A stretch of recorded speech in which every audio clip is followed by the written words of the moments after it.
Assalamualaikum warahmatullahi wabarakatuh.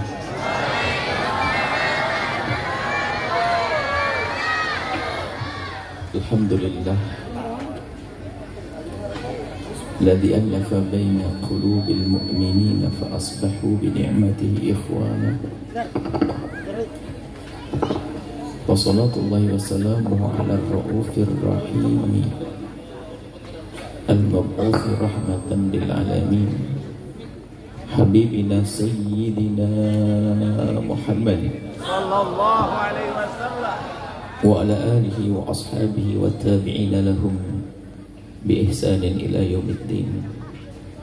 اللهم يا ربنا اجعلنا من المتحابين فيك ومن المتجالسين فيك ومن المتزاورين فيك ومن المتبادلين فيك إنك أنت على كل شيء قدير. اللهم يا ربنا أعنا على طاعتك أعنا على ترك معصيتك أعنا على ذكرك وشكرك وحسن عبادتك. اللهم يا ربنا ويا غافر الذنوب اغفر الذنوب ويا مفرج الكروب فرج الكروب ويا ساتر العيوب استر العيوب يا علم الغيوب ببركة الحبيب المحبوب ارزقنا يا ربنا التوبة قبل الموت والشهادة عند الموت والجنة بعد الموت. أما بعد, yang sangat kami cintai, kami muliakan para santri yang masih muda, semangat dalam menuntut ilmu, atau yang sudah pada menjadi pembimbing para anjengan, para kiai. Sungguh perkumpulan semacam ini adalah sebaik-baik perkumpulan. Amin ya Allah. Banyak kebaikan yang bisa kita petik di dalamnya,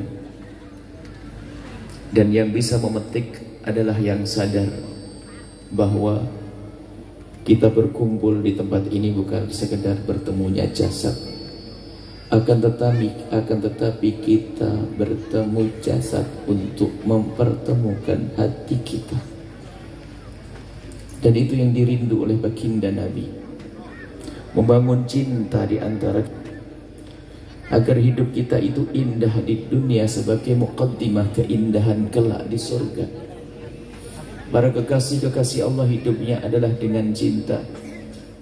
Tidak ada benci di antara kita, tidak ada dendam di antara kita, tidak ada prasangka buruk di antara kita. Dan ini yang harus kita serukan, ini yang harus kita serukan dan harus kita suarakan.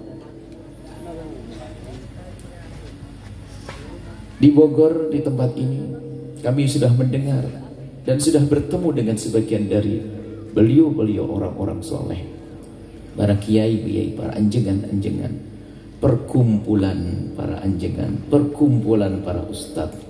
Itu istimewa, karena sebetulnya bukan sekedar bertemu jasad, akan tapi sebetulnya mereka itu mengasah hati, dan begitulah kebiasaannya para solihin, para orang-orang soleh. Dan itu harus dikembangkan. Dalam hati kecil kami memohon, semoga kami bisa digolongkan, bisa dikumpulkan dengan beliau-beliau ini. Para ustadz-ustadz, kita pernah bertemu suatu ketika di tempat sana, Masya Allah.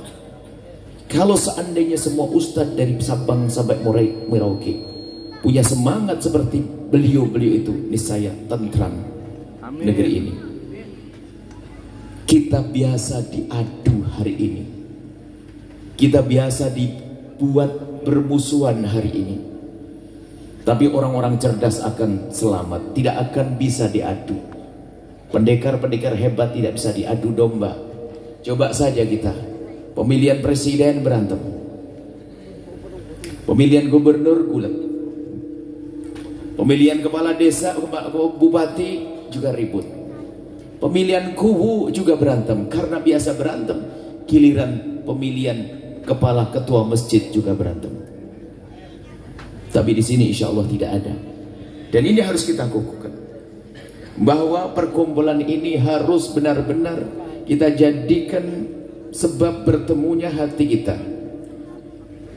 Dan harus dengan kesadaran yang pertama bahwasanya yang paling mulia di antara kita adalah yang paling dekat kepada Allah dan kepada Rasulnya. Yang paling mulia di antara kita yang paling takwa. Dan itu tidak ada yang tahu. Tapi kita berusaha. Selagi sudah menjadi santri atau memuliakan santri, santri itu penuntut ilmu. Yang memuliakan mulia bersama mereka. Selagi orang punya urusan dengan santri, dengan penuntut ilmu, maka sesungguhnya mereka mulia. Sampai kami sering kalau kami masuk pondok-pondok, pondok pesantren adalah tempat mulia. Jangan sampai ada yang direndahkan di tempat tersebut. Dan jangan sampai ada yang minder karena Anda berurusan dengan pesantren. Tukang sapunya mulia, tukang masaknya mulia, tukang batunya mulia, karena berurusan dengan siapa? Dengan santri. Yang santri bahasa baginda Nabi adalah wasiat ya Rasulullah sallallahu alaihi wasallam. Dalam satu riwayat disebutkan, idza ja'akum qaumun yatlubunal ilma qulu marhaban marhaban biwasiyati Rasulillah wa kanuhum. Kata baginda Nabi, jika ada sekelompok orang datang menuntut ilmu, sambut mereka marhaban marhaban, selamat datang. Wa kanuhum, dan perhatikan mereka. Maka yang memperhatikan santri penuntut ilmu adalah orang yang beruntung, karena menjalankan wasiat baginda Nabi Muhammad sallallahu alaihi wasallam. Maka sebelum kita mulai, kami serukan, pastikan diri Anda menjadi santri. Kalau Anda tidak bisa menjadi santri, pastikan Anda pecinta santri, pendukung santri. Sehingga nanti ya, jika semuanya bergabung di dalam memuliakan wasiatnya Rasulullah ini, akan muncul di kedepan hari orang-orang yang bisa menyambungkan hati kepada baginda Nabi Sallallahu Alaihi Wasallam. Dan ini yang harus kita upayakan. Maka dari itu, asas utama adalah di antara kita ini harus terbangun cinta. Membangun cinta di antara kita, jangan sampai ada benci, ada dengki. Ini kan tahun politik, sebentar-sebentar memang tahun politik. Akan tapi kami sudah sampaikan dan kami serukan ke penjuru negeri ini bahwasanya ayo kita berpolitik yang sehat, yang cerdas, cerdas hati, cerdas iman, cerdas akhlak, berpolitik yang berakhlak. Mungkin berbeda pilihan, tapi tidak boleh bermusuhan. Bisa saja kita minum teh bersama. Dalam bahasa sederhana kami yang sering kami sampaikan adalah, hei para tim sukses, hei para pendukung salah satu calon, ingat, sanjung calon pilihanmu sesuka hatimu, tapi jangan caci yang lainnya. Selesai sampai di situ. Kalau semua pakai prinsip ini, insya Allah tidak akan ada kontok-kontokan. Tapi sekarang kadang kita tidak punya kesabaran. Wah, mencaci maki, karena biasa caci maki. Dan ketahuilah yang biasa caci maki di media-media itu, kalau Anda mengintip rumahnya, dia suka ribut sama istrinya. Kita perlu hidup indah, hai hamba Allah. Seperti saat ini, coba, tidak ada benci di antara kita. Kami cinta Anda, Anda cinta kami. Kita bertahan dulu, dan kita merasakan kesejukan. Dan kita harus jadi cerdas malam ini. Kita akan pangkas kebencian, pangkas kedengkian, pangkas dendam. Kita ingin menjadi umat baginda Nabi Muhammad yang sesungguhnya. Kita mulai dari mana? Membenahi cara pandang kita. Kalau cara pandang kita ini sudah benar, lihat, hidup kita akan mudah. Kita mandang siapa kira-kira? Yang pertama adalah orang-orang yang bermaksiat. Bagaimana cara pandang kita dengan orang bermaksiat? Kita tidak berbicara tentang gerakan amar ma'ruf nahi munkar, itu nanti. Kami selalu tanyakan, hei Anda yang sering menyuruh orang untuk amar ma'ruf nahi munkar, seperti Salahuddin Al-Ayyubi berperang, seperti para orang-orang besar berperang, Muhammad Al-Fatih berperang, ketahuilah beliau itu sebelum bergerak dengan tenaganya, beliau mengadu kepada Allah di tengah malam. Maksud kami ya begini, kalau ada kemungkaran yang kita lihat, mungkin kita ingin merubahnya, tapi jangan buru-buru, jangan-jangan itu hawa nafsu. Pastikan bahwasanya Anda sudah merasa sedih, bahkan Anda sudah menangis, Anda sudah mengadu kepada Allah, ya Allah, itu tetanggaku melakukan maksiatan, ampuni dia ya Allah. Kita sering sombong, merasa lebih bagus dari yang lainnya. Sehingga kalau melihat kemungkaran seolah aku ahli surga, dia di neraka. Padahal bisa saja kebalik dia tobat lalu kita kepleset. Maka ayo kita benahi cara pandang kita. Pandangan baginda Nabi yaitu al-ainur rahimah, pandangan mata yang penuh kasih. Kalau ingin membuat perubahan dengan penuh kasih dan cinta, itulah diajarkan ulama-ulama kita dari masa ke masa, sehingga Islam tersebar di negeri ini dengan penuh keindahan. Bagaimana mata penuh kasih? Bagaimana mata yang penuh kasih itu? Baginda Nabi punya mata penuh kasih, melihat orang-orang bermaksiat bukan dengan mata mencaci, merendahkan, meremehkan, mengolok, tidak. Kita perlu uji diri kita sendiri. Kita sering mati rasa hanya ramainya dicerita. Mendengar kisah Palestina hari ini, ada orang bertanya tentang Palestina. Bagaimana tentang Palestina? Bermacam-macam pertanyaan. Sebelum saya menjawab, saya bertanya, sebelum Anda bertanya, pernah Anda mengadu kepada Allah di tengah malam, ya Allah berikan pertolongan orang Palestina? Jangan sampai kita hanya pandai ngomong saja. Pernahkah Anda menangis di tengah malam, ya Allah berikan pertolongan kepada saudaraku kaum di Palestina sana? Pertama. Yang kedua, Anda tidak bisa membela dengan jasad Anda, tapi sudahkah Anda mengeluarkan rezeki Anda? 1.000 rupiah, 100.000? Jangan banyak ngomong sebelum itu. Kita sering banyak ngomong saja. Oh, Palestina, Palestina. Termasuk amar ma'ruf nahi munkar. Oh, berbuat baik. Ntar dulu. Makanya sekarang kita perlu menghidupkan hati kita. Ini loh hati cinta nanti. Tetangga Anda mungkin Anda tidak sholat Jumat. Mungkin Anda pernah mendengar ada tetangga yang mabuk. Mungkin Anda pernah mendengar tetangga yang berjudi. Atau mungkin bahkan Anda pernah dengar berita tetangga yang kepleset dalam zina sampai hamil di luar nikah. Ayo. Apa yang ada di hati Anda di saat mendengar berita-berita seperti itu? Siapa di antara kita yang bisa mendengar berita tetangga kita tiba-tiba kepleset dalam zina, kemudian di tengah malam dia menitikkan air mata memohon kepada Allah, ya Allah, itu tetanggaku yang baik, ampuni dia ya Allah, dan berikan petunjuk ya Allah, dan tutup aibnya. Siapa? Atau justru malah kita sebar, astagfirullahaladzim, apaan itu? Bahkan kita sering congkak dengan ibadah kita, seolah-olah kita sudah punya surga. Gunjing orang, ngompongin orang di saat kita beribadah. Sampai kita buat contoh begini, seorang ibu yang solehah katanya, bapak yang soleh katanya, ahli tahajud di tengah malam, jam 3 malam waktu tahajudan, bahkan katanya waktu tahajud pasti nangis dia. Tiba-tiba ada sepeda motor yang masuk di gangnya, di gang, melewati gangnya, rupanya berhenti di tetangga rumahnya. Dia mencoba membuka gordennya, dilihat begitu kata sang ibu haji, ibu hajah yang solehah itu. Setelah buka begini, lihat anak tetangga, anak gadis tetangga 24 tahun diantarkan oleh seorang laki-laki.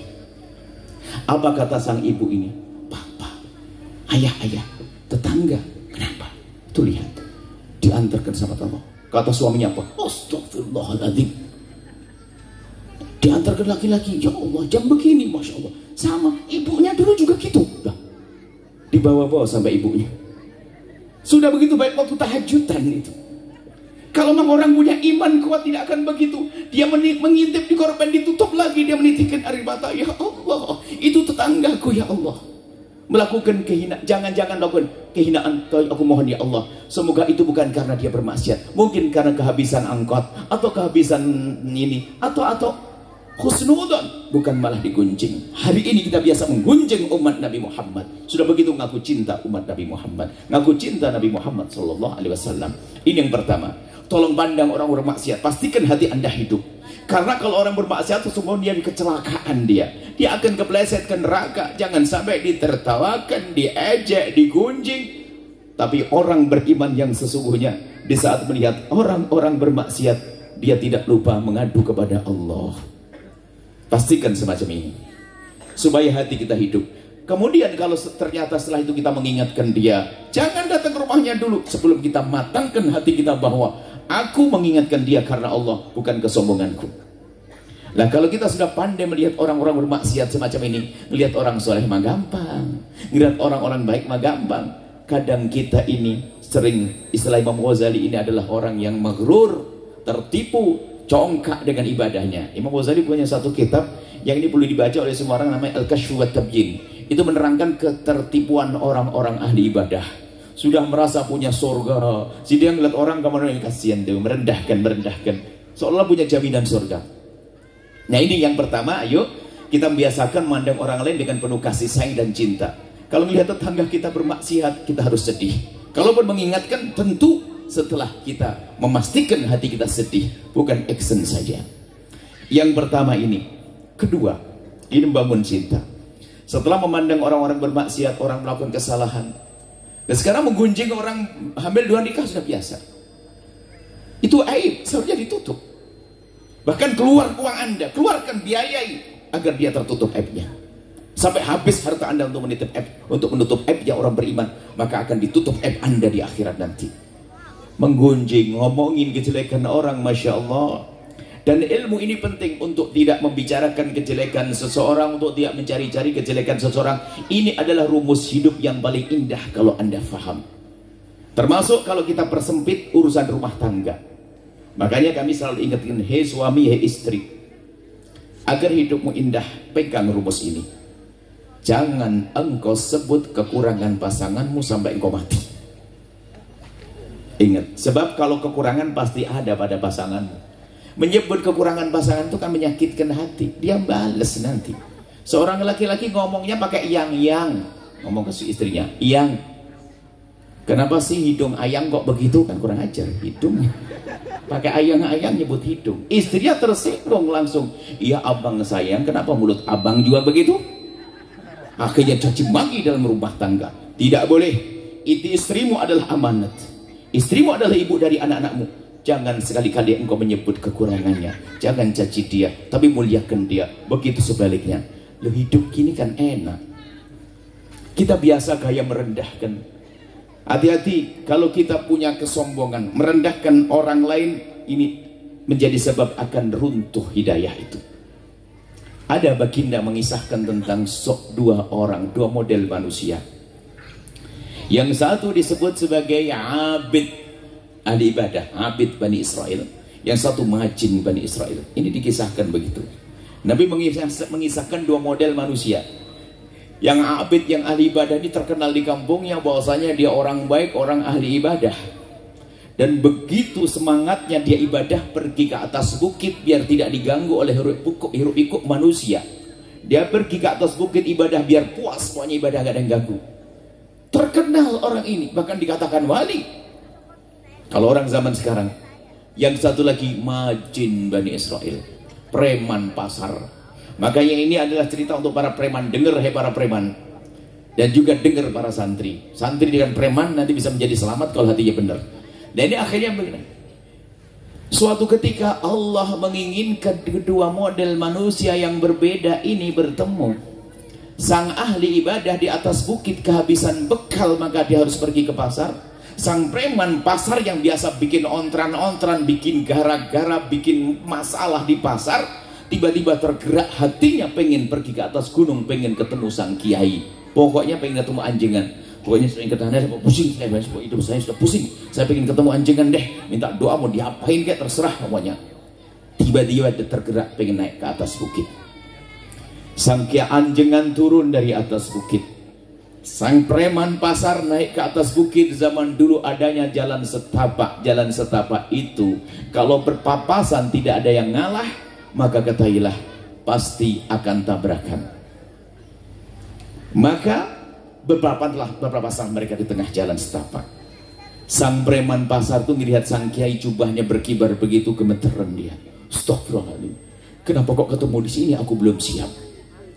Melihat sang kiai dengan penuh kekaguman, sampai ia terduduk di jalan setapaknya. Lalu dia minggir di jalan setapak, kemudian memberikan isyarat dengan tangannya yang artinya silakan anjingan, silakan kiai, silakan ustadz.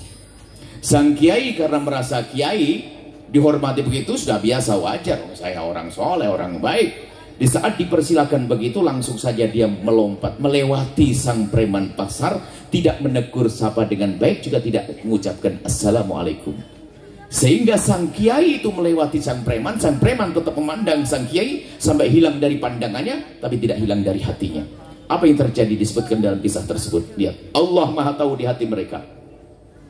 Si preman pasar, biarpun katanya preman, biarpun katanya orang tidak baik, ternyata di dalam hatinya masih ada kekaguman kepada ulama, maka seketika itu diberi oleh Allah hidayah.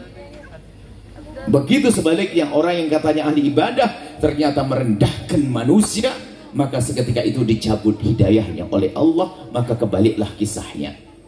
Maka kabar gembira kepada para preman. Kalau Anda melihat preman yang katanya badung bandel, kalau ada santri lewat masih hormat, lihat kiai masih hormat, lihat suara adzan kok masih diem, Ramadan berhenti, biarpun dia katanya preman badung dan seterusnya, tunggu dia akan tobat suatu ketika nanti, karena dia masih mengagungkan syiar agama.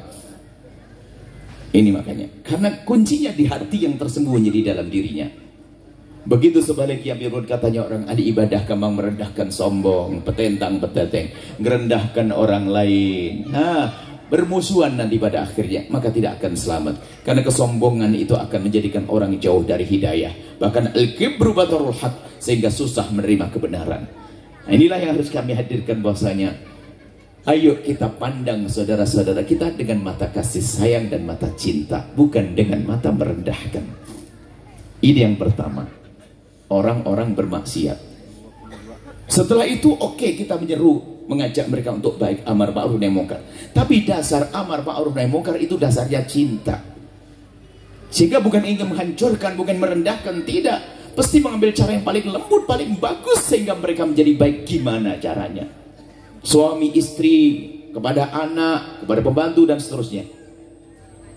Nah, kemudian yang kedua, yang kedua adalah kita memandang orang yang bermasalah dengan kita. Kita zamannya bersih hati deh. Orang yang kurang ajar sama kita, orang yang zalim kepada kita, urusan pribadi bukan urusan agama ya. Kita dicaci, kita diolok, kita difitnah, kita digunjing, hak kita diambil dan seterusnya. Ayo kita belajar memandang dia sebagai umat Nabi Muhammad. Kita menata hati kita. Orang hebat, ahli surga itu bukan saja orang ahli surga. Lihat disebutkan wasari'u ila maghfiratin min rabbikum wa jannatin 'arduha as-samawati wal ardu wa'iddat lil muttaqin. Surga itu luas, disiapkan untuk orang bertakwa. Di antara orang bertakwa ahli surga adalah seperti ini. Apa itu? Yang wal kadhiminal ghaidha wal 'afina 'anil nasi wallahu yuhibbul muhsinin. Orang yang tidak gampang terpancing emosinya. Wal kadhiminal ghaidha, menahan emosi, menahan amarah. Ayo kita tahan emosi kita. Itu umat Nabi Muhammad. Menahan emosi. Menahan emosi belum cukup, menahan amarah. Dia bikin kesel, pinjam duit gak balik-balik. Bayangan ibu, yang Bu Haja, ibu, ada orang bayangin aja pinjam duit gak balik-balik. Janjinya ngasih minggu ini nggak ngasih, di telepon susah, dicari di rumahnya nggak ada, katanya pergi, ternyata sandalnya lengkap, berarti nggak pakai sandal ya. Akhirnya coba dicari ke belakang, di belakang ternyata lagi ngitung duit, ngelihat ibu-ibu datang ke situ, ibu itu langsung marah, ngapain ke sini? Waduh, sambil melengos begini, kelihatan kalungnya, kurang ajar. Anda kan marah. Ujian bagi Anda untuk menata hati. Sadari kalau dia umat Nabi Muhammad SAW. Ada 3 model manusia akan disebutkan pada zaman Nabi. Ada orang ngomong yang ngadu ke Rasul, ya Rasulullah, ada orang berbuat jahat kepada aku, gimana saya kau balas dengan kejahatan? Kata Nabi, kalau kau membalas kejahatan orang yang jahat kepadamu, kamu sama dengan dia. Kan gitu. Ayo, paham atau tidak? Saya ada. Yang kedua adalah dalam kisah yang berbeda disebutkan, orang baik dibalas dengan kebaikan. Memang harus begitu. Hal jazaul ihsan ila ihsan. Tapi orang istimewa gimana? Orang istimewa adalah di saat kau dijailin, dijahati, kau membalas dengan kebaikan. Ini yang akan kita ambil. Membalas dengan kebaikan. Ayo kita berlatih saat hari ini. Jika ada orang mencaci kita, mengolok kita, jangan dibalas. Akan tapi balas minimal dengan panjatan doa. Ya Allah, orang yang mencaciku dan mengolokku, orang memfitnahku, menggunjingku, ampuni dia ya Allah. Beri kebaikan kepada keluarganya ya Allah. Termasuk yang mengambil hak kita. Kita menuntut di mahkamah sah, tapi tidak dengan benci dan dendam. Akan tapi dengan panjatan doa. Ya Allah, aku akan menuntut kepada saudaraku yang mengambil warisku. Hakku diambil. tapi aku ingin mengambil dengan cara yang baik ya Allah. Kalau sudah berhasil nanti saya akan kembalikan lagi nanti ya Allah. Aku diambil, hakku diambil oleh fulan ya Allah, aku akan tuntut, tapi tetap dengan cinta. Bagaimana? Dengan panjatan doa, tidak dengan dendam. Makanya ayo kita nanti pulang ke rumah masing-masing, kita cari siapa sih orang-orang kurang ajar sama kita, catat nanti. Setelah Anda catat, ketemu orangnya, Anda janji malam nanti didoakan. Semoga rizkinya banyak, semoga suaminya tambah cinta, semoga anaknya. Ini yang harus kita hadirkan. Tapi berat ya, karena kerjaannya para waliullah. Waliullah itu kalau dijahatin sama orang membalas dengan kebaikan. Karena apa? Takut jadi dendam. Makanya Anda itu jangan GR kalau tiba-tiba ada anjingan baik-baik sama Anda. Jangan-jangan Anda telah nyakiti hatinya cuman karena beliau orang baik memberi kebaikan pada Anda biar tidak jadi dendam. Karena kalau orang hebat, orang soleh nggak bisa dipancing emosinya. Nggak bisa. Anda berbuat jahat badannya ini kok bikin gatel betul ini. Oh, bahaya ini daripada sendal. Sarung. Kasih fulus. Ayo kita menjadi orang semacam ini. Di saat ada orang berbuat salah kepada kita, pastikan Anda harus belajar. Sebagian ulama mengatakan, saya belajar 20 tahun untuk menata hati seperti itu. Ada 10 tahun, ada yang seminggu, ada yang spontan bisa. Karena apa? Diberi pertolongan oleh Allah. Tapi Anda harus berani mencoba. Makanya doakan, paling pertama dan utama doakan. Ini ada hubungannya dengan yang kami sampaikan di Muqaddimah. Doakan dengan doa baik supaya tidak biasa mencaci maki. Sudah doa, pokoknya kalau nggak cocok sama orang doain aja deh. Coba hidup ini kan enak jadinya, nggak caci maki. Saya nggak cocok sama dia, ya biar nggak cocok terus, ya doain aja. Ya Allah, dia kurang ajar, dia koruptor. Tinggal ya Allah berikan hidayah, kan beres daripada caci maki. Kita ingin biasakan lisan yang baik, hidup kita akan indah. Insya Allah ya, yang bermasalah dengan kita doakan. Doakan dengan doa kebaikan. Tapi ini berat karena ini pekerjaannya para ulama. Pekerjaannya para wali, bukan saudara ulama. Ulama ada ulama ulama jelek ada. Pekerjaannya para kekasih Allah yang disebut dengan istilah salamatus sudur atau qalbun salim. Orang hatinya selamat, nggak mudah dendam-dendam sih ada, tapi selalu dilawan. Kebalikannya, dia marah memberikan kebaikan. Wal qadhiminal ghaidha, dia menahan amarah. Wal afina anin nasi, setelah itu memaafkan. Setelah maafkan dia tidak puas. Wallahu yuhibbul muhsinin, Allah senang berbuat baik, maka dia memberi kebaikan dengan yang berbuat jahat kepadanya. Anda baru istimewa.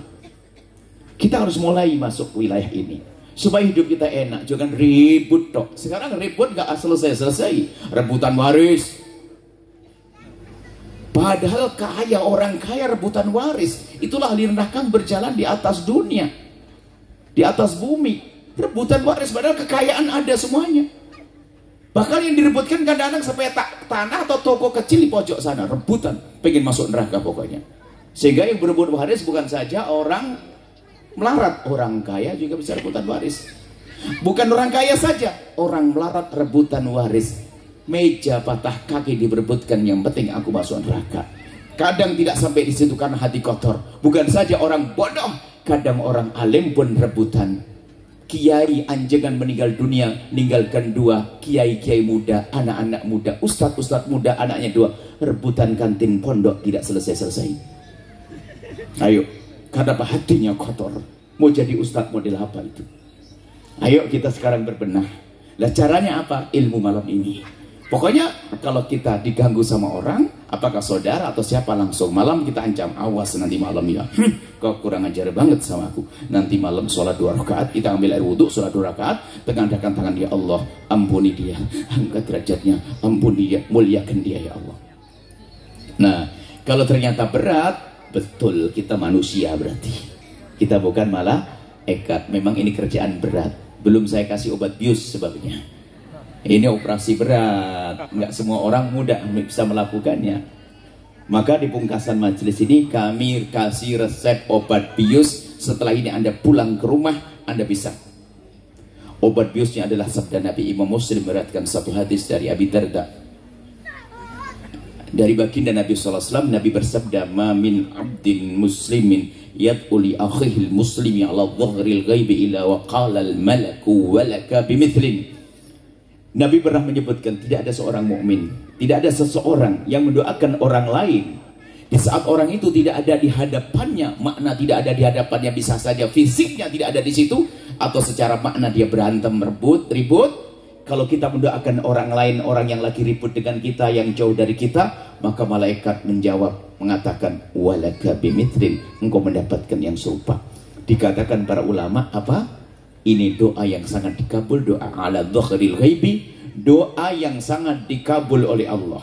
Sehingga dikatakan ada doa yang sangat mudah dikabul oleh Allah, tapi sangat dilupakan oleh hamba Allah, yaitu doa dengan cara mendoakan orang yang kurang ajar sama kita. Kadang kita guyonan sama keluarga dan sebagainya, lagi sumpek pondok nih bangunan sebenarnya nggak ada yang ganggu kita nih. Kalau ada yang ganggu lumayan yuk doain yuk malam-malam ini. Cari aja yang ganggu, jangan didoain jelek. Kalau kita diganggu sama orang, lumayan ini bahan untuk ngadu kepada Allah nih. Kalau doa-doa sendiri kita banyak dosa, banyak maksiat, kayaknya susah nih diterima. Mumpung ada orang ganggu saya, awas ya nanti malam. Ya Allah, semoga rizkinya banyak. Berarti kita nggak punya duit.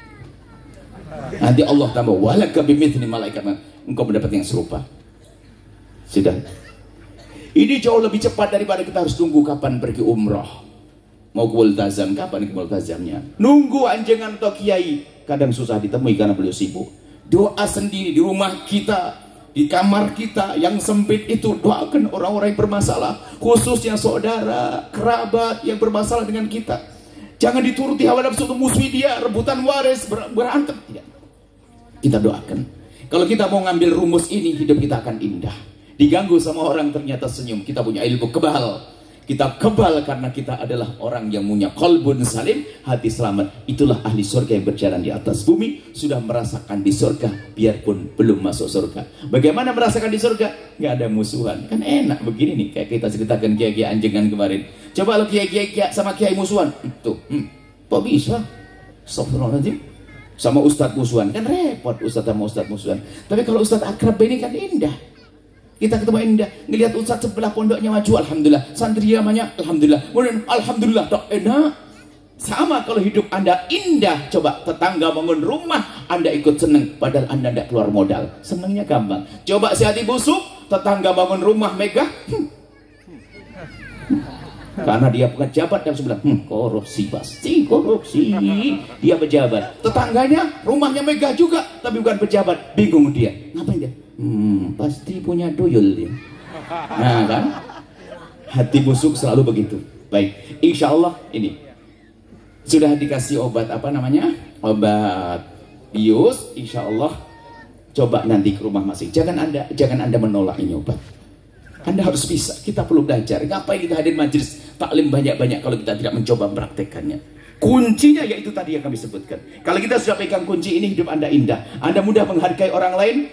Anda tidak mendendam kepada orang lain. Kalau Anda bisa menghargai umat Nabi Muhammad yang bermaksiat sekalipun, menghargai maknanya bukan menyanjung kemaksiatannya, tapi memandang dengan penuh kasih, maka memandang ulama tentu sangat mudah, memandang orang-orang alim sangat mudah, memandang guru-guru ngaji sangat mudah, dan seterusnya. Kalau Anda sudah biasa mendoakan orang-orang yang berbuat jahat kepada Anda, mendoakan orang-orang yang baik kepada Anda pun juga sangat mudah. Ini rumus dua hal yang harus dihadirkan pada saat ini, ya. Kalau sudah kita pegang, insya Allah hidup Anda akan indah. Kemudian, sebagai pungkasan, saya kasih ilustrasi gambaran kalau nanti di padang mahsyar tuh gimana ya, biar hati ini enak ya. Di padang mahsyar tuh ngerti, padang mahsyar tuh bumi akan dirubah oleh Allah. Setelah manusia ditiup trompet yang pertama, semuanya mati. Kemudian setelah itu tiup trompet yang kedua, semuanya dibangkitkan dan bumi dirubah menjadi bumi putih. Nggak ada tapal batas, nggak ada tanda. Ini di mana? Jadi Anda ke barat ke timur sama modelnya. Bagaimana, bayangin bingungnya. Dan di situ ribuan tahun, sehingga orang-orang yang tidak beriman, orang-orang munafik itu di padang mahsyar itu tidak kuat, sampai ada yang berkata begini, ya Allah, keluarkan kami dari padang mahsyar, biarpun harus masuk neraka jahanam. Nggak ngerti kalau di neraka lebih pedih. Cuma di situ ternyata ada beberapa kelompok orang, di antaranya ada orang seperti Anda yang diseru oleh Allah, ainal mutahabbuna bi jalali. Mana orang yang di dunia hidupnya memangkas dendam dan benci? Mana orang yang hidup di dunia tadi doain orang bermasalah dengannya? Mana orang hidup di dunia dengan cinta? Ainal mutahabbuna bi jalali. Al yawma udilluhum yawma la dhilla illa dhilli. Sekarang akan aku beri perlindungan, beri payung di saat tidak ada perlindungan kecuali dari aku. Anda, karena Anda di dunia berjuang seperti yang kami sampaikan, berjuang mewujudkan cinta, berjuang menghilangkan benci, tiba-tiba Anda mendengar saat itu indahnya suara itu.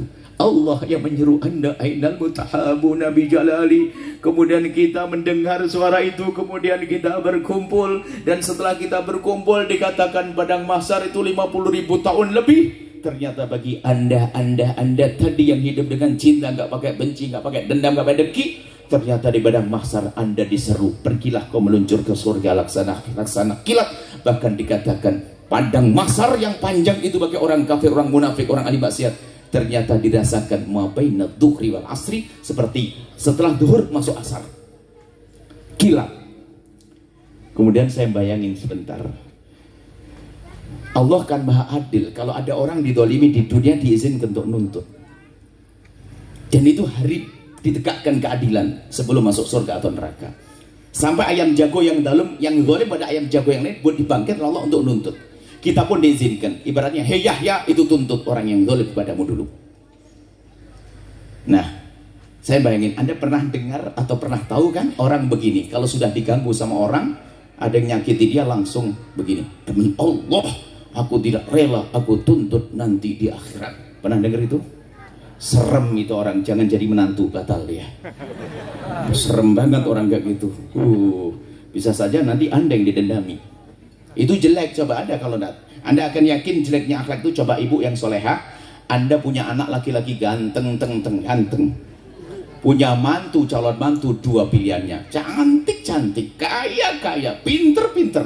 Tapi ibu, calon mantu yang pertama itu, ibu, di saat ada orang salah kepada dia, langsung kurang ajar dia, aku tidak rela, aku tuntut dia, dicatat jamnya begini, detik di menit, kurang ajar, pakai tulisan merah, merah, kurang ajar. Itu calon mantu yang pertama, yang mengatakan aku tuntut di akhirat kepada orang bersalah. Calon mantu yang kedua, bu, sama, cantik, pinter, cantiknya sama, pinternya sama, kayanya sama. Calon mantu yang kedua, bu, setiap ada orang berbuat salah pada dia, ya Allah, semoga Allah ngampuni dia, nggak apa-apa, saya maafkan, nggak apa-apa. Ibu pilih mana? Pertama, kedua? Makanya ibu jangan ngomong mantu Anda dulu jadi yang kedua, kelamaan jadi mantu. Nah, ini nunggu mantu Anda jadi yang kedua. Ini makna kebaikan. Nah, saya bayangin diri saya, Yahya, saya anggap saja saya nggak terima di dunia. Saya diizinkan nuntut, saya nuntut. Hei fulan, kau pernah nyanci saya ya? Kau pernah komentar jelek pada saya? Kau dengar YouTube saya kan? Kau ini saya marah. Saya nuntut di akhirat. Baru selesai nuntut, saya noleh. Rombongan ahli surga sudah hilang. Saya ketinggalan. Akhirnya saya mikir, daripada saya ketinggalan, saya hari itu waktu saya merenung, saya ikrar, siapapun yang berbuat salah kepada saya, nyakiti pribadi saya, dolim pada saya, mencaci saya, memfitnah saya maafkan hari ini atau setelah yang akan datang. Selesai. Anda mencaci saya hari ini, saya tidak akan tuntut di akhirat. Tidak usah khawatir. Kalau Anda mau coba saja. Saya tidak akan tuntut Anda sampai akhirat. Sudah, saya maafkan semuanya. Kita ingin membangun hati semacam ini. Kita perlu belajar. Dan itu adalah keindahan. Baik, ini pungkasan majelis. Kemudian yang terakhir adalah, termasuk yang kami serukan adalah menghidupkan kembali madrasah diniyah. Ini pesan kami, santri. Sekarang coba, jujur, dari mana Anda ngerti ilmu sholat? Dari musola kecil di kampung. Kalau zaman saya tuh kan, saya orang desa bener. Zaman itu belum ada listrik, pakai lampu keplek begitu di musola. Habis maghrib ramainya Allahu Akbar kabira walhamdulillah katsira, salat bareng-bareng. Habis salat isya itu yang pakai kentongan itu. Jadi kalau rame-ramean itu, kalau apalagi kalau terawih, habis terawih bedukan itu kan. Saya masih ingat suasana kampung yang indah itu. Yang ngajari siapa? Ustadz kampung.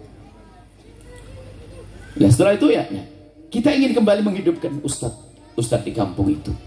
Madrasah diniyah, kami menyuruh kepada siapapun. Mereka itu santri-santri yang berkiprah luar biasa dengan ikhlas.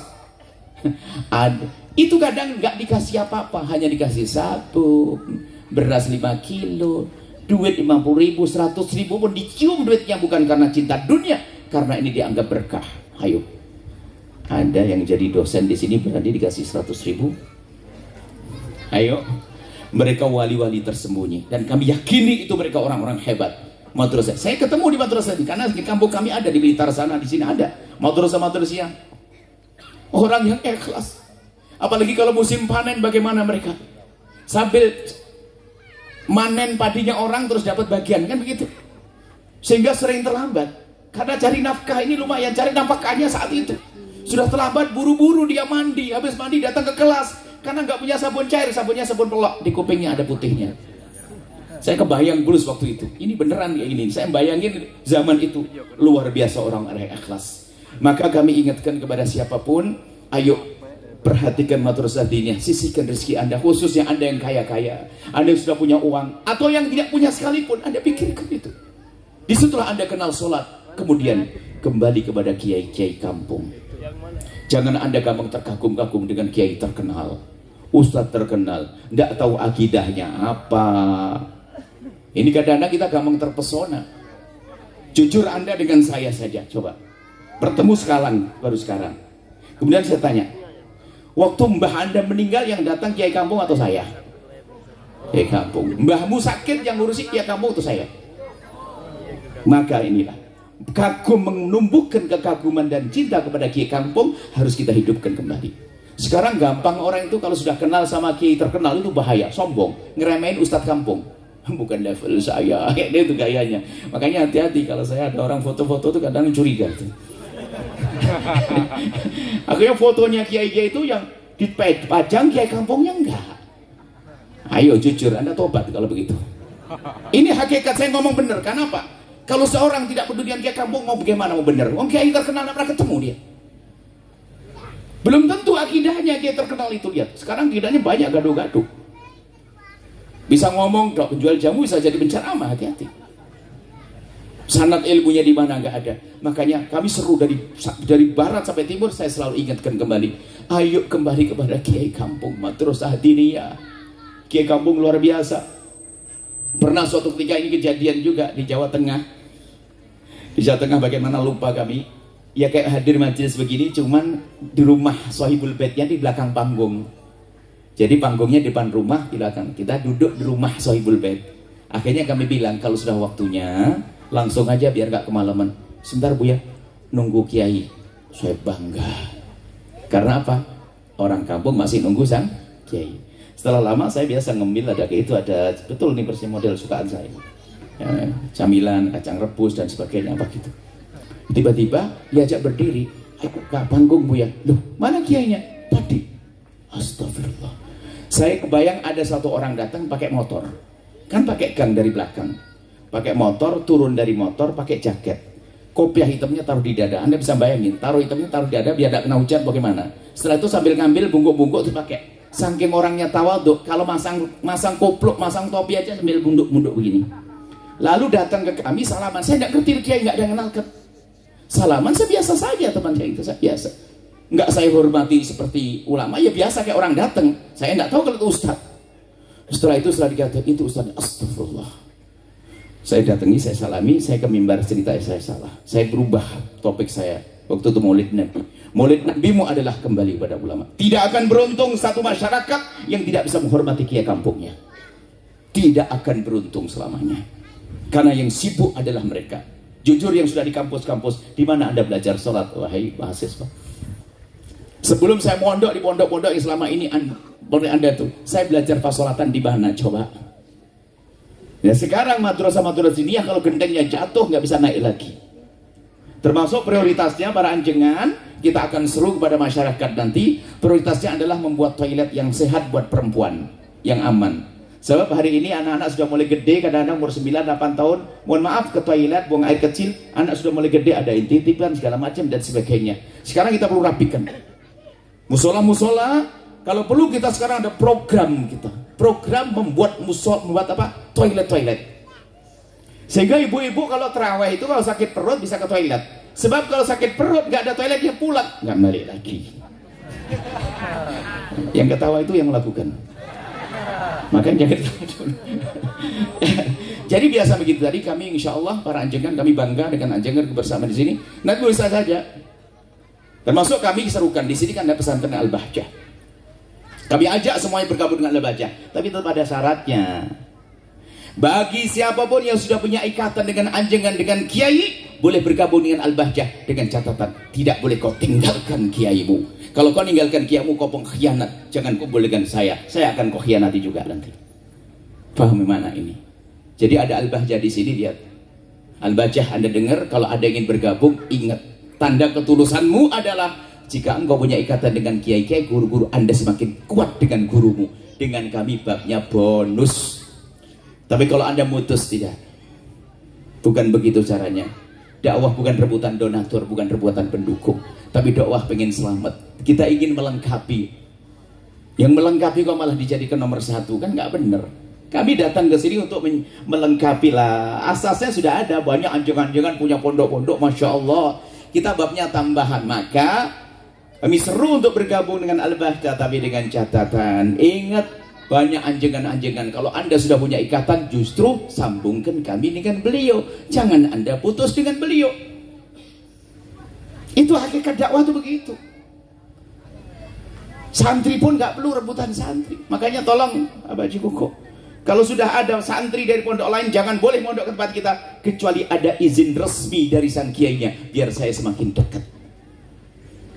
Nah, jangan, ini kan perlu. Nah, ini adab kan penting. Jadi insya Allah ini yang perlu kami sampaikan. Sepakat semuanya ya, hidupkan madrasah diniyah. Madrasah bukan harus madrasah, kadang ada musola yang ada TPQ-nya. Yuk kita lirik Pak Haji, tolong tuh ada TPQ-nya ya. Itu tolong buatin toilet perempuan yang tertutup, ada kuncinya, sehingga kalau ada yang buang air di situ wudhu tidak tersingkap auratnya. Inilah insya Allah hadiah kami buat Anda semuanya. Semoga ini menjadi sebab kita kelak bisa bertemu di surga. Kami ucapkan terima kasih kepada anjengan-anjengan, sebab yang menyampaikan pada kami, yang ngundang ini adalah para anjengan. Akhirnya waktu kami ada Abah Jiko cerita, Buya ini anjengan-anjengan ngundang.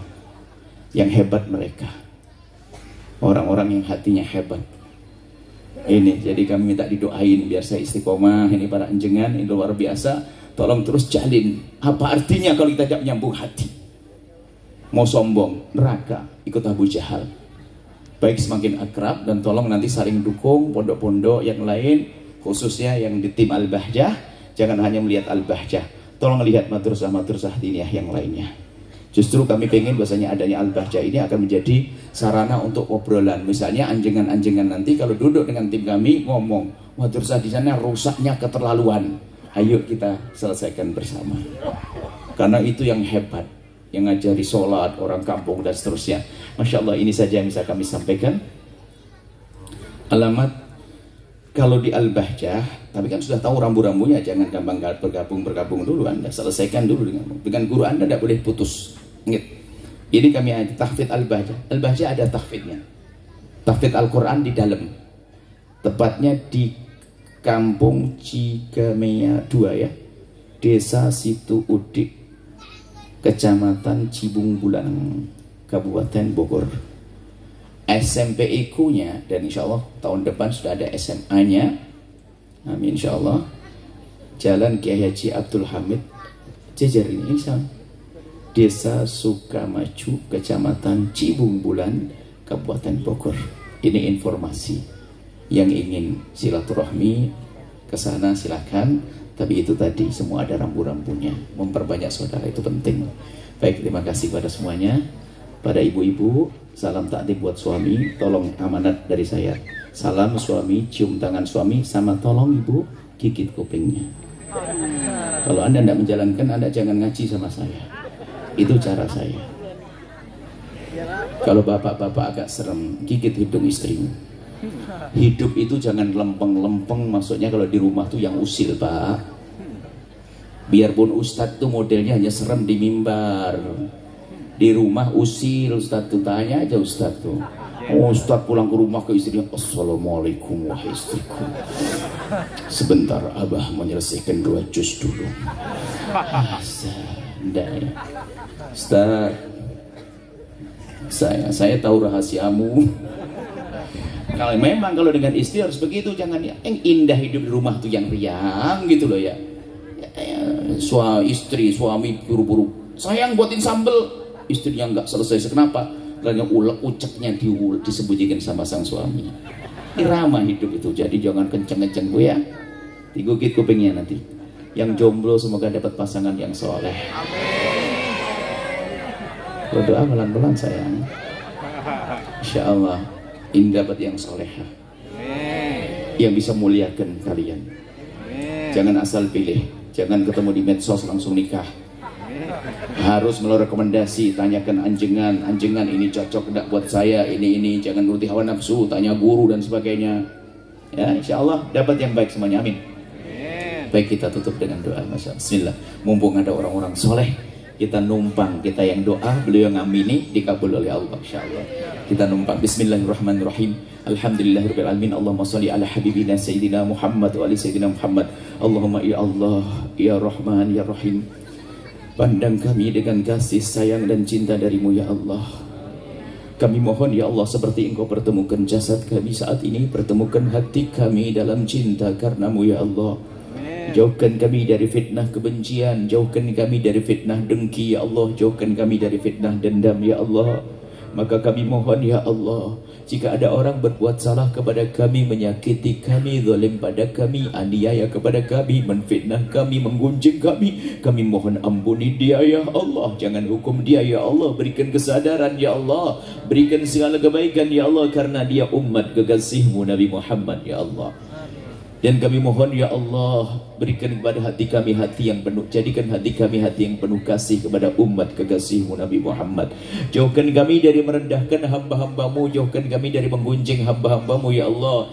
Kami mohon ya Allah, tutup aib hamba-hambamu dari mata kami, dan tutup aib kami dari mata mereka, dan buka aib kami di mata kami sendiri ya Allah, agar kami mudah berubah ya Allah. Buka aib kami di mata kami sendiri agar kami mudah berubah ya Allah. Dan kami mohon ya Allah, ampuni kesalahan kami, ampuni dosa kami ya Allah. Jauhkan kami dari sebab-sebab kehinaan ya Allah. Kami mohon wujudkan keindahan dalam rumah tangga kami, suami istri yang saling mencintai karenamu ya Allah. Maka kami mohon, jika ada di antara yang hadir ya Allah, ada suami istri yang sering cekcok dalam rumah tangganya, kami mohon berkat majelis mulia ini, majelis cinta ini, majelis keindahan ini, kami mohon ya Allah, lembutkan hati mereka, sehingga mereka tidak lagi merendahkan pasangannya, tidak lagi mencaci pasangannya, tidak lagi emosi dengan pasangannya. Yang ada hanya keindahan dan keindahan. Dan kami mohon ya Allah, yang belum menikah, jaga kehormatan mereka, kemuliaan mereka. Dan yang sudah punya hajat untuk menikah, mudahkan mereka untuk mendapatkan pasangan orang-orang mulia yang Kau muliakan, yang menjadi sebab mereka mulia di dunia dan di akhirat. Dan kami mohon ya Allah, ya Rahman, ya Rahim, wahai dan yang makasih, kami mohon pandang kami dengan cinta dan kasih sayang-Mu. Tetangga kami ya Allah, pandang mereka dengan kasih sayang-Mu ya Allah. Jika ada di antara mereka yang sering meninggalkan solat, kami mohon ampuni mereka dan jadikan mereka ahli solat. Ya Allah, jika ada di antara mereka yang sering berjudi, ampuni mereka dan mudahkan mereka untuk meninggalkan judi ya Allah.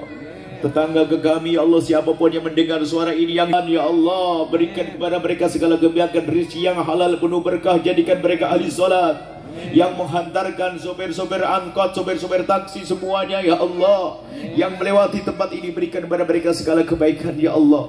Dan kami mohon, jauhkan kami dari sebab-sebab kehinaan, jauhkan kami ya Allah dari zina yang hina dan Kau hinakan, yang saat ini begitu mudah orang melakukan zina. Akan tapi jika Engkau lindungi kami, jaga kami, tidak ada yang bisa mengganggu kami ya Allah. Maka kami mohon ya Allah, jika ada di antara kami ada yang pernah terpeleset, terjerumus dalam hina dan busuknya zina, kami mohon berikan kesadaran ya Allah, bencikan kepada zina ya Allah. Jangan biarkan terus larut dalam kehinaan itu ya Allah. Berikan kesadaran dan ampuni dia ya Allah, dan tutup aibnya di dunia sehingga tidak terhinakan, dan tutup aibnya di akhirat sehingga tidak Kau hukum. Dan kami mohon buka pintu halal untuknya ya Allah. Dan kami mohon jauhkan kami dari menggunjing pezina ya Allah. Kami tidak ingin menggunjing siapapun dari hamba-Mu yang melakukan dosa. Akan tapi kami mohon ya Allah, tutup aib mereka dari mata kami. Dan jika kami melihat kesalahan dari hamba-hamba-Mu ya Allah, maka kami mohon jadikan kami melupakannya ya Allah, agar kami tidak merendahkannya ya Allah. Ya Allah, ya Allah, seperti Kau kumpulkan kami saat ini, kami rindu kelak untuk Kau kumpulkan kami di surga. Di tengah-tengah kami ada kekasih-Mu Nabi Muhammad ya Allah,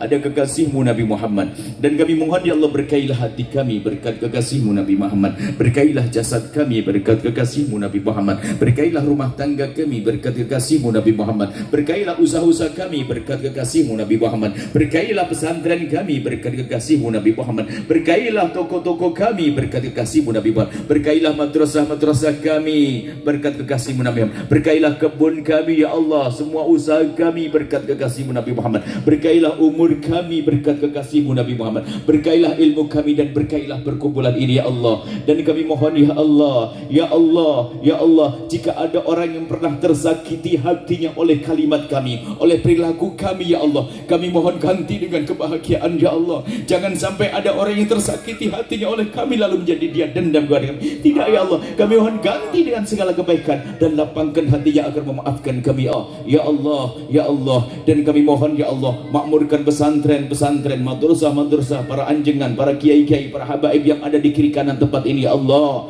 Makmurkan pesantren-pesantren mereka, para pesantren itu ya Allah, dengan orang-orang soleh, dengan santri-santri yang baik ya Allah. Dan kami mohon ya Allah, kirimkan kepada kami pejuang-pejuang-Mu yang tulus dan ikhlas, ahli surga-Mu yang bisa berjuang bersama kami. Dan kami mohon jangan tinggalkan kami ya Allah, jangan tinggalkan kami, kami ingin bersama mereka. Dan kami mohon anak-anak kami ya Allah, kami ingat saat ini anak-anak kami, kami baca wajah-wajah mereka ya Allah. Anak kami yang nomor 1, anak kami yang nomor 2, anak kami yang nomor 3, nomor 4, nomor 5, nomor 6, nomor 7, anak-anak kami itu semua ya Allah. Kami mohon jaga mereka, jadikan mereka anak-anak ahli surga ya Allah. Mudahkan kami mendidik mereka ya Allah. Dan kami mohon jika ada di antara yang hadir ini, ada yang punya anak bejat, jauh dari kebaikan, jauh dari-Mu ya Allah, kami mohon berkat kehadiran para orang tua yang mulia ini, kembalikan anak-anak itu ke jalan yang Kau ridhai dan sungguh bagi-Mu sangat mudah ya Allah. Dan kami mohon ya Allah, berikan kepada semua yang telah berbuat baik dalam perjuangan ini ya Allah, baik di tempat ini saat ini, di pesantren-pesantren, berikan kepada mereka segala kebaikan di dunia dan di akhirat ya Allah, ya Allah, ya Allah. Kami mohon ya Allah, ampuni orang tua kami dan guru-guru kami. Berikan kasih sayang-Mu kepada mereka ya Allah. Berikan kasih sayang-Mu kepada mereka ya Allah. Yang telah mendahului kami ampuni ya Allah. Dan berikan kasih sayang-Mu yang masih hidup, panjangkan umur mereka dalam ketaatan serta sehat walafiat. Dan kami mohon ya Allah, jangan Kau jadikan ini pertemuan terakhir kami di dunia ya Allah. Kami masih ingin bertemu lagi ya Allah, bertemu lagi di dunia, dan bertemu lagi dalam keadaan lebih baik ya Allah. Lebih baik, lebih baik, lebih baik, hingga kelak bertemu kembali di surga bersama kekasih-Mu Nabi Muhammad. Kami mohon ya Allah, ampuni kami semua ya Allah. Jangan cabut nyawa kami sebelum Kau ampuni dosa kami ya Allah. Dosa kami sangat banyak ya Allah, ampuni dosa kami. Dosa yang itu ya Allah, yang Kau maha tahu yang itu ya Allah. Dosa mata kami ya Allah, mata kami ya Allah, sungguh dosa mata kami ini ya Allah. Jika Engkau ingin menghancurkan mata kami, sudah sangat cukup dengan dosa itu. Akan tapi kami mohon jangan hancurkan mata kami.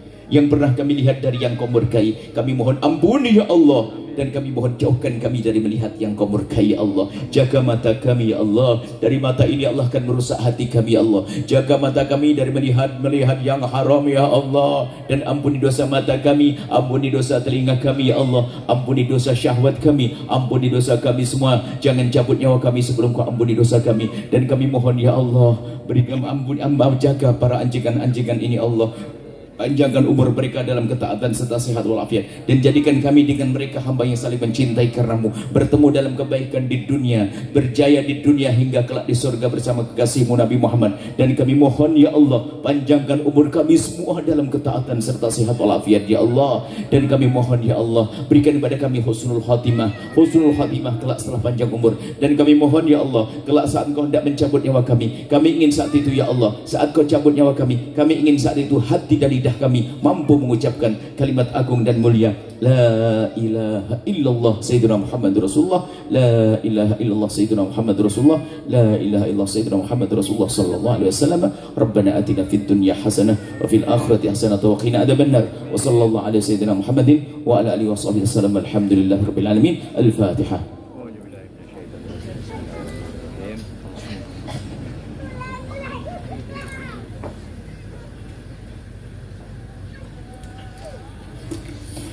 Terima kasih banyak, insyaallah mohon doa selalu, insyaallah. Assalamualaikum warahmatullahi wabarakatuh.